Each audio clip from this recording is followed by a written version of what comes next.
थे आप सभी का एक बार फिर से एग्री गुरु कोचिंग जगदलपुर में। तो आपके लिए लेकर आए हैं हम फिर से एक नया टॉपिक। जो आज का टॉपिक होगा आपका वो है एनिमल हाउसिंग का, जिसको हिंदी में पशु आवास कहते हैं।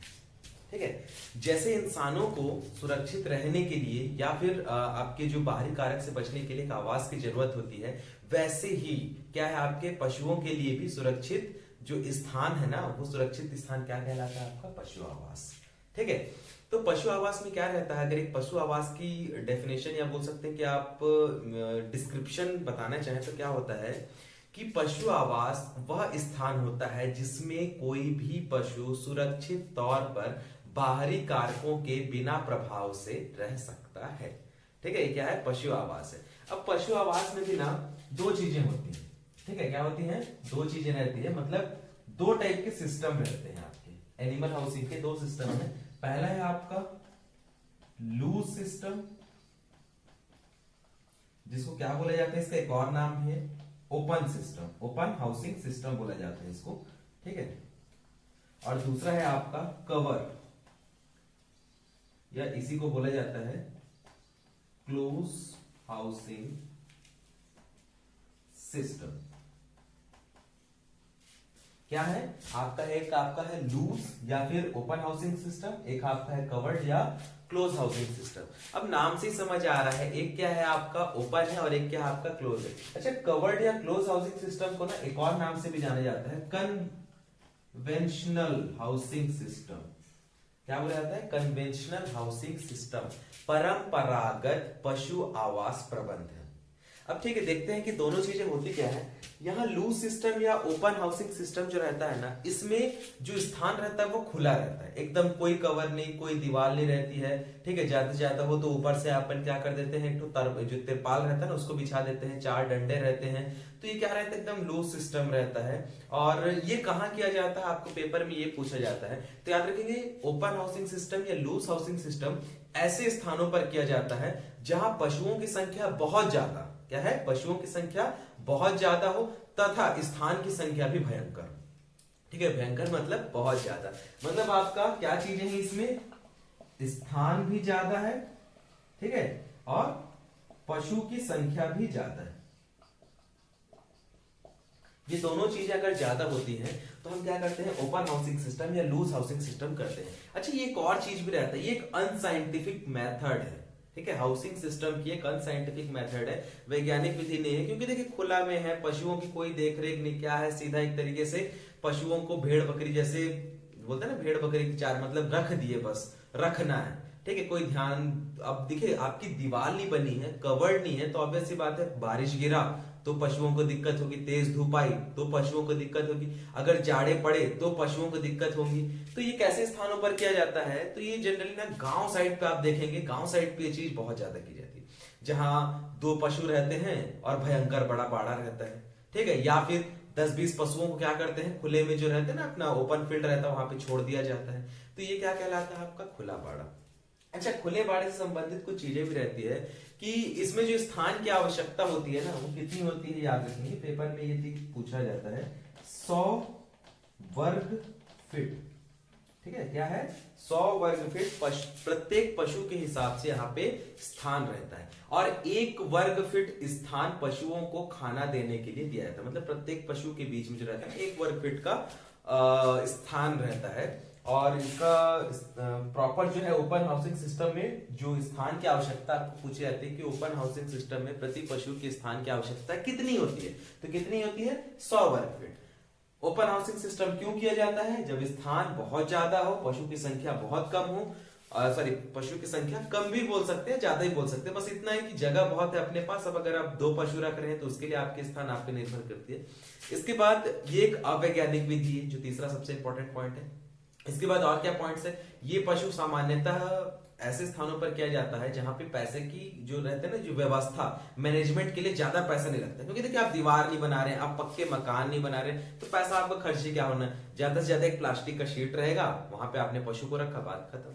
ठीक है, तो ओपन हाउसिंग सिस्टम या लूज हाउसिंग सिस्टम में आपको इतना ही जानना है। इसके बाद आता है कन्वेंशनल हाउसिंग सिस्टम या कवर्ड हाउसिंग सिस्टम या क्लोज हाउसिंग सिस्टम। तीनों इसी के नाम है, अलग अलग नाम से पूछे जा सकते हैं। जो मेन आपका पूछा जाता है ना पेपर में, वो पूछा जाता है क्लोज हाउसिंग सिस्टम। ठीक है, क्या पूछा जाता है? Close housing system. इसमें क्या है, नाम से ही है बंद, ठीक है, कन्वेंशनल को हिंदी में परंपरागत, कवर्ड को घेरा हुआ और क्लोज को बंद। ठीक है, तो नाम से समझ आ रहा है क्या होगा इसमें। जो आप भवन बनाएंगे वो कैसा होगा, कवर्ड रहेगा, चारों ओर से घिरा रहेगा, उसमें पक्के दीवार होंगे, पक्के मकान होंगे। इसी को ही क्या बोला जाता है, कन्वेंशनल हाउसिंग सिस्टम। अब देखिए, कन्वेंशनल हाउसिंग सिस्टम जो है ना, वो दो हिस्से में विभाजित है। ठीक है, पहले तो आपका हाउसिंग सिस्टम दो में डिवाइडेड था, अब क्या आपका कन्वेंशनल या जो क्लोज हाउसिंग सिस्टम है, ये वापस से दो हिस्से में डिवाइड रहता है। क्या रहता है, लिख लेते हैं पहले, क्लोज हाउसिंग सिस्टम। अब इसमें जो पहला रहता है ना, वो रहता है सिंगल रो सिस्टम। ठीक है, और जो दूसरा रहता है उसको बोलते हैं डबल रो सिस्टम। अब मजेदार बात यह है, ठीक है, कि जो आपका डबल रो सिस्टम है वो फिर से दो हिस्से में डिवाइड रहता है। ठीक है, क्या रहता है, पहला माउथ टू माउथ और दूसरा रहता है हेड टू हेड। ठीक है, माउथ टू माउथ को माफ कीजिएगा, दोनों तो सेम ही नाम हो गया, सॉरी, माउथ टू माउथ और टेल टू टेल। जो माउथ टू माउथ है ना, इसको हेड टू हेड भी बोला जाता है, वो मैंने गलती से लिख दिया था, हेड टू हेड। और जो आपका टेल टू टेल है ना, इसको बैक टू बैक भी बोलते हैं। एक एक को समझेंगे क्या होता है, क्या क्या चीजें रहती है इसमें। तो सबसे पहला है क्लोज हाउसिंग सिस्टम। ये एक वैज्ञानिक विधि है, सबसे पहले इसकी बात करते हैं। क्लोज हाउसिंग सिस्टम क्या है, ये एक वैज्ञानिक विधि है। इसमें प्रत्येक पशु के लिए निश्चित स्थान रहता है। क्या रहता है, प्रत्येक पशु के लिए निश्चित स्थान है, उसके रहने की व्यवस्था, उसके खाने की व्यवस्था, उसके मलमूत्र निकलने की व्यवस्था, उसको चारा देने की व्यवस्था, उससे दूध निकालने की व्यवस्था। मतलब पर्टिकुलर हर एक काम के लिए हम एक निश्चित स्थान रखते हैं। ये आपको किस में आता है, क्लोज हाउसिंग सिस्टम। ये क्लोज हाउसिंग सिस्टम की डेफिनेशन थी, या क्लोज हाउसिंग सिस्टम में क्या चीजें होती हैं इसके बारे में आपको बताया गया। सेकंड आते हैं कि क्लोज हाउसिंग सिस्टम वापस से किस में डिवाइड होता है, दो हिस्से में होता है। पहला है सिंगल रो सिस्टम, दूसरा है डबल रो सिस्टम। अब सिंगल रो सिस्टम नाम से ही समझ आ रहा है, एकल पंक्ति। क्या बोला जाता है इसे, एकल पंक्ति। ठीक है, तो एकल पंक्ति मतलब क्या होगा, एक लाइन। अब एक लाइन मतलब क्या है, एक लाइन में ही हम पशुओं को रख देते हैं। ठीक है, एकल पंक्ति सिस्टम में क्या रहता है, जब पशुओं की संख्या कम रहती है, ठीक है, जब पशुओं की संख्या कम रहती है या मकान में स्थान जो रहता है वो कम रहता है, तो उसमें अपन क्या करते हैं, सिंगल रो सिस्टम का यूज करते हैं। पहला चीज आपको क्या समझ आया, पशुओं की संख्या कम और स्थान की संख्या कम। अब दोनों ही कम है तो हम क्या करेंगे, सिंगल रो सिस्टम। ये जो है ना, जनरली आपके जो छोटे डेयरी फार्म्स होते हैं ना, याद रखेंगे, आपको पूछा भी गया है कि सिंगल रो सिस्टम कहाँ अपनाया जाता है। तो या तो जो छोटे डेयरी फार्म्स होते हैं वहां अपनाया जाता है, या जो छोटे किसान होते हैं, जो कुशल छोटे किसान होते हैं, वो इसको अपनाते हैं। मान लीजिए आपके पास 10 गाय है या 15 गाय है या 20 गाय है, तो उस समय आप क्या करेंगे, सिंगल रो सिस्टम अपनाएंगे। अच्छा, सिंगल रो सिस्टम में कुछ चीजें जो पूछी जाती हैं वो भी आपको बता दिया जाता है। सबसे पहला रहता है पशुओं की संख्या। तो पशुओं की संख्या कितनी रहती है, 10 से 12 जब पशुओं की संख्या हो तो क्या रहता है आपका, सिंगल रो सिस्टम रहता है। और अधिकतम मैक्सिमम कितने पशु हो सकते हैं, 20। ठीक है, 10 से 12 रेंज में इसको रखा जाता है। अधिकतम कितने पशु हो सकते हैं, 20 पशु, इससे ज्यादा नहीं। तो हम ये बोल सकते हैं कि एकल रो सिस्टम क्या रहता है, 10 से 20 पशु। 10 से 20 पशु अगर आपके पास हो और स्थान अगर आपके पास निश्चित हो, तो आप क्या करेंगे, सिंगल रो सिस्टम का यूज करेंगे। अब बात आती है कि इसकी व्यवस्था कैसे रहती है। ठीक है, इसकी व्यवस्था कैसे रहती है, चलिए एक छोटा सा मैं डायग्राम आपको बता देता हूं कि इसमें सबसे पहले तो पशुओं का जो या तो सर एक तरफ रहेगा या तो बैक एक तरफ रहेगा, मतलब हेड एक तरफ रहेगा पूरे। अगर किसी पशु का हेड जो है, मान लेते हैं कि ये हेड है, तो सारे पशु क्या रहेंगे, ऐसे ही व्यवस्थित रहेंगे। और मान लेते हैं अगर टेल रहा तो ऐसे व्यवस्थित रहेंगे। मतलब ये बोल सकते हैं कि पशुओं का जो मुख है या जो बैक पोर्शन है वो एक लाइन में रहते हैं और एक तरफ रहते हैं। ऐसा नहीं कि अल्टरनेटिव नहीं करना है कि एक का मुंह इधर है तो एक का मुंह इधर है, ऐसे नहीं करना है। ये बिल्कुल नहीं होता, या तो पूरे का मुंह एक तरफ रहेगा या तो पूरे का बैक एक तरफ रहेगा। ये सिंगल रो सिस्टम में किया जाता है। इसके बाद क्या रहता है, इसमें मान लेते हैं कि आपका भवन है, ठीक है, क्या है, ये आपका भवन है, और इस भवन में मान लेते हैं कि सबसे पहले, अच्छा दोनों सिस्टम को ले लेंगे, एक ही को समझते हैं ज्यादा से। ये मान लेते हैं कि बैक है, तो भवन कितना रहेगा, इतना रहेगा, ज्यादा बड़ा भी नहीं कर सकते ना अपन, क्योंकि सिंगल रो सिस्टम है, ठीक है। तो क्या रहते हैं, पूरे के मान लेते हैं ये माउथ साइड है ऊपर वाला, ये क्या है आपका टेल साइड है, तो सबको एक लाइन से अपन व्यवस्थित कर दिए। अच्छा इसके बाद क्या किया जाता है, इसके बाद किया ये जाता है कि यहाँ पे मान लेते हैं अगर इनका मुंह है तो यहाँ पे अपन क्या कर दिए, चारे की व्यवस्था कर दी। क्या कर दिए, चारे की व्यवस्था कर दिए, यहाँ इनको खाना देना है, यहाँ पे इनका नाम रहेगा, और यहाँ पे क्या कर दिया हमने, इनके दूध निकालने की व्यवस्था कर दी। क्या कर दी, दूध निकालने की व्यवस्था। और ये जो लास्ट वाला रहेगा इसको कर देते हैं अपन नाली के लिए। अब भाई मलमूत्र भी तो निकलेगा ना, मलमूत्र भी तो रहेगा, तो उसको निकलने के लिए भी तो एक स्थान चाहिए। तो ये रहता है, देखिए वेल ऑर्गेनाइज्ड है, यहाँ पे सब चीजें हैं, यहाँ आपने खाने की व्यवस्था दे दी, यहाँ आप पशु के रखने की व्यवस्था दे दी, यहाँ आपने दूध निकालने का रास्ता बना दिया, यहाँ आपने क्या कर दिया है, मलमूत्र के लिए स्थान दे दिया है। ये पूरा आपका घिरा हुआ जगह है, यही तो है close housing system. Close housing system में सिंगल रो सिस्टम यही है। देखिए डबल रो सिस्टम में क्या रहता है ना, ये एक रो है, इसको सिंगल बोल दिए, इसी को रिपीट कर देते हैं तो क्या हो जाता है, डबल रो सिस्टम। ठीक है, जब डबल रो को पढ़ेंगे तो उसका भी डायग्राम बता दूंगा। अब जो सिंगल रो सिस्टम से कुछ चीजें पूछी जाती है, पहला तो आपकी पशु की संख्या होगी, दूसरा रहता है कि इसमें स्थान की आवश्यकता, मतलब पशुशाला की चौड़ाई कितनी रहती है, तो 16 से 18 फीट। बहुत इंपॉर्टेंट, याद रखेंगे, पशुशाला की चौड़ाई कितनी रहती है, तो 16 से 18 फीट। इसके बाद और कुछ चीजें पूछी जाती हैं, जैसे कि आपके पशु के रखने का स्थान कितना रहता है, तो पशु के रखने का स्थान क्या रहता है, 5 फीट। क्या रहता है, ये पशु के रखने का स्थान। इसके बाद रहता है कि आपको जो नांद है, जिसको मेंजर बोलते हैं, क्या बोलते हैं, मेंजर, ठीक है, नांद जहां पे खाना दिया जाता है, इसकी चौड़ाई कितनी रहती है, ठीक है, तो इसकी चौड़ाई 2 से 2.5 फीट रहती है। कितनी रहती है, 2 से 2.5 फीट रहती है। क्लियर है। इसके बाद कुछ और चीजें पूछी जाती है, जैसे मलमूत्र के लिए जो आपका ड्रेनेज है, उसके लिए जो नाली रहती है वो 1.5 फीट के आसपास रहती है। क्लियर है। हमने नांद की जगह बता दी, हमने पशुशाला की चौड़ाई बता दी, ठीक है, हमने पशुओं के रहने का स्थान बता दिया। ये सारी चीजें तो पूछी जाती है यार, क्या है, यही सारी चीजें तो पूछी जाती है। अच्छा इसके बाद ये रहता है कि आपका जो पशुओं को खाना देने का जो स्थान रहता है, पशुओं को खाना देने का स्थान भी सेम आपका रहता है, 5 फीट ही रहता है। क्लियर है। एक बार मैं देख लेता हूँ, चारा डालने का स्थान बोला जाता है इसको, तो चारा डालने का स्थान भी कितना रहता है, 5 फीट। अब देखिए जो आप बोलेंगे कि ये 1.5 फीट, सॉरी माफ कीजिए 2.5 फीट जो आपने बताया, मैंने नांद की आकार बताया, नांद जहां पे आप खाना देंगे उसकी चौड़ाई। अब खाना देने के लिए रास्ता भी तो बनाएंगे ना अलग से, ऐसा थोड़ा कि नांद से चढ़ के जाएंगे, तो जो रास्ता बनता है ना उसकी चौड़ाई कितनी रहती है आपकी, 4 से 5 फीट रहती है।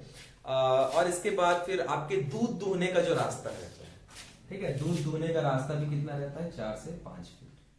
तो ये कुछ जनरल इंफॉर्मेशन थी आपकी पशुशाला जो आपकी एकल सिस्टम है, इसके लिए जो भी आपके इंपॉर्टेंट पॉइंट्स थे जो आपके एग्जाम्स में पूछे जाते हैं, ये इनसे रिलेटेड थे। अब आते हैं डबल रो सिस्टम।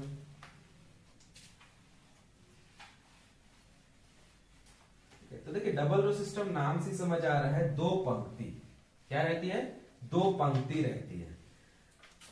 इसको मैं एक साथ ही समझा देता हूं तो आपको ज्यादा समझ आएगा। डबल रो सिस्टम कितने हिस्से में डिवाइडेड है, 2 है। पहला है आपका माउथ टू माउथ, जिसको क्या बोला जाता है, हेड टू हेड भी बोला जाता है, और दूसरा क्या है आपका टेल टू टेल या बैक टू बैक आपका जो हाउसिंग सिस्टम रहता है। क्लियर है। अब इसमें होता क्या है कि हेड टू हेड हो गया या टेल टू टेल पोर्शन में, इसमें पशु पहले तो एक निश्चित जो आपकी दूरी में रहेंगे, ठीक है, पर्टिकुलर प्रत्येक पशु के लिए आपका निश्चित दूरी रहेगा, भवन फिर वही सेटल रहेगा, आपका चौड़ाई रहेगी, लंबाई रहेगी, सारी चीजें रहेंगी, क्या रहेंगी, व्यवस्थित रहेंगी। इसमें बस होता यह है कि मान लेते हैं माउथ टू माउथ सिस्टम या हेड टू हेड सिस्टम में, ये जो है पशु का हेड है, ये जो तीर वाला हिस्सा है, तो पहला चीज तो सारे पशु क्या रहेंगे, सारे पशु के सिर एक तरफ रहेंगे, ये हो गया आपका सिंगल रो सिस्टम। अब डबल रो में ना सेम यही चीज हो जाता है कि 2 पंक्ति या फिर सिर से सिर विधि में जो पशु है वो क्या रहते हैं, उन सभी के सिर एक तरफ रहते हैं और आमने सामने रहते हैं। क्या रहते हैं, आमने सामने। ये एक रो हो गया जिसमें सारे पशु के सिर एक तरफ है, ये दूसरा रो हो गया जिसमें सारे पशु के सर एक तरफ है, और ये दोनों रो एक दूसरे के आमने सामने होंगे। सेम यही चीज यहाँ टेल टू टेल पोर्शन में क्या हो जाएगा, जो आपके बैक वाले हिस्से हैं, ठीक है, क्या है, बैक वाले हिस्से वो एक तरफ हो जाएंगे और सर वाले हिस्से दूसरी तरफ हो जाएंगे। क्लियर है, समझ आ गया हेड टू हेड सिस्टम और टेल टू टेल सिस्टम क्या होता है। इसके बाद ये पशु जो रहेगा, पशुशाला रहेगा ये आपका, ठीक है। फिर इसमें डिवाइड करते हैं, देखिए माउथ टू माउथ सिस्टम में क्या रहता है ना, जो चारा देने का जो स्थान रहता है ना, या जो नांद रहता है वो एक ही रहता है। आपने यहाँ नांद को थोड़ा सा बड़ा कर देते हैं, ठीक है, क्या कर देते हैं, नांद को बड़ा कर देते हैं और यहीं पे खाना दे देते हैं, तो और इसको 20 से हल्का सा डिवाइड कर देते हैं, ठीक है, 20 से हल्का सा डिवाइड, इधर वाले हिस्से को नीचे वाले पंक्ति के पशु खाएं और ऊपर वाले पंक्ति के पशु खाएं। यहाँ पे क्या रहता है ना, खाना देने के लिए 2 जगह बनाना पड़ता है, ठीक है, क्या करना पड़ता है, 2 जगह बनाना पड़ता है। इतना डिफरेंस है, मैं दोनों को एक साथ लेके चल रहा हूं ना, कि अगर आपको पूछा दोहरी पंक्ति में जो हेड टू हेड पोर्शन है उसमें खाना देने का स्थान या नांद की संख्या कितनी होती है, तो एक ही होती है। एक ही जगह पे ऊपर की पंक्ति के पशु भी खाना खाएंगे, नीचे की पंक्ति के पशु भी खाना खाएंगे। यही चीज जब टेल टू टेल पोर्शन में आती है तो ऊपर वाले पंक्ति के लिए अलग खाने का स्थान होता है, नीचे वाले पंक्ति के लिए अलग खाने का स्थान होता है। क्लियर है। अब दूध दूहने का स्थान, यहां पे मार्कर ही खत्म, यहां पे दूध दूहने का जो स्थान है ना वो अब एक हो जाता है। क्यों, क्योंकि दोनों का बैक साइड एक है, तो यही रास्ते से जाएगा आपका ग्वाला, यहां से पहले वाले पंक्ति का पशुओं का दूध दुहेगा और यहीं से दूसरे वाले पशु की पंक्ति का दूध दुहेगा। ये माउथ टू माउथ सिस्टम में चेंज हो जाता है। माउथ टू माउथ सिस्टम में दूध दूहने का जो रास्ता है या दूध दूहने का जो स्थान है वो कितना हो जाता है, 2। यहां पे खाने का स्थान 1, दूध दूहने का स्थान 2, यहां खाने का स्थान 2, दूध दूहने का स्थान 1। ठीक है, ये आप समझिए, कोरिलेट कीजिए तभी आपको समझ आएगा। तो ये 2 चीजें तो आपकी क्लियर हो गई। अब बात आता है कि हेड टू हेड और जो टेल टू टेल है वो किया क्यों जाता है। भाई एक ही रख लो ना, एक ही सिस्टम रख लो, 2 सिस्टम रखने की क्या जरूरत पड़ी, कुछ तो चीज होगा जो दो सिस्टम रखने की जरूरत पड़ी। हाँ बिल्कुल है। देखिए हेड टू हेड सिस्टम के कुछ लाभ भी है, कुछ हानियां भी है। लाभ ये है कि खाना देने के लिए एक ही स्थान है, ठीक है, क्या है, खाना देने के लिए एक ही जगह है, आपको अलग से बनाने की जरूरत नहीं है। दूसरा चीज जो इसमें बहुत इंपॉर्टेंट और इसको अच्छा बनाता है वो ये है कि इसमें स्थान की आवश्यकता टेल टू टेल पोर्शन से थोड़ी सी कम होती है। क्या कम होती है कि इसमें जो पशुशाला की चौड़ाई है ना, पशुशाला की जो चौड़ाई है वो 32 फीट रहती है। कितने रहती है, 32 फीट। और इसमें कितना रहता है, 34 से 36 फीट क्या रहता है, पशुशाला की चौड़ाई। देखिए इसमें थोड़ा सा ज्यादा है ना, तो इसमें स्थान की आवश्यकता थोड़ी सी बढ़ जाती है, इसमें स्थान की आवश्यकता थोड़ी सी कम हो जाती है, और इसी के लिए ना ये थोड़ा सा इसके लाभ में आ जाता है। इसके बाद और क्या लाभ है इसके, तो इसमें जो पशु रहते हैं ना उनके बैक साइड क्या रहते हैं, किनारों पर रहते हैं। बैक जो रहता है वो दीवार के किनारों पर रहता है, तो मल मूत्र को निकालने के लिए भी आसानी होती है। अब आप खुद सोचिए कि इस वाले सिस्टम में यहां पे आपका मलमूत्र भी निकलेगा, यहीं पे आपका दुग्ध दोहन भी होगा। कितना रहेगा ये पूरा, और ये बीच का स्थान है ना, भवन के बीच का स्थान, कितना ज्यादा दिक्कत होगा, क्या है, कितना ही ज्यादा दिक्कत होगा। इसलिए ये जो एक बेनिफिट आपके माउथ टू माउथ पोर्शन में आती है कि यहाँ पे मलमूत्र को निकालने के लिए दीवार के किनारे होते हैं, तो आसानी से आप क्या है, इजीली दीवार का किनारा है तो नाला बना दिया, यहाँ पे क्या कर दिया हमने, नाला बना दिया और आपका जो है मलमूत्र निकल जाएगा। इसके बाद इसके कुछ डिसएडवांटेज भी है। अब देखिए लाभ है तो हानि भी है।